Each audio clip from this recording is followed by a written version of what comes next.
Pen paper ছাড়াই কোনো সূত্রের সাহায্য ছাড়াই এই ধরনের অঙ্কগুলি আমরা করব কিভাবে 1 সেকেন্ডের মধ্যে দেখে নেওয়া যাক।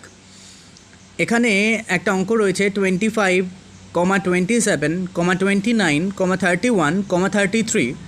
এই যে সংখ্যাগুলি রয়েছে এই সংখ্যাগুলির গড় কত, অপশান দেওয়া রয়েছে। আমরা চেক করব যে এই সংখ্যাগুলির গড় কত। এই অঙ্কটা করতে হলে কোনো রকম ক্যালকুলেশন ছাড়াই কিভাবে করব দেখে নেওয়া যাক। এখানে যদি এমনটা হয় এই 25 আর এই 27 এদের মধ্যেকার গ্যাপ দেখব 2, 27 আর 29 এদের মধ্যেকার গ্যাপ 2, এই 29 আর 31 এদেরও পার্থক্য 2 বা গ্যাপ 2, এই 31 আর 33 এদেরও পার্থক্য বা গ্যাপ 2।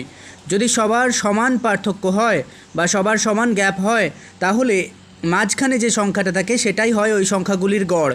তাহলে এই সংখ্যাটার উত্তর এই সংখ্যাগুলির গড় কত হলো 29। তাহলে উত্তর কোনটা হলো? উত্তর সি সঠিক উত্তর। এই ধরনের কন্টেন্ট নিয়মিত প্রতিদিন পেতে চ্যানেলটি সাবস্ক্রাইব করে সঙ্গে থাকুন এবং অন্যান্য ভিডিওর জন্য চ্যানেল পেজটি ভিজিট করুন।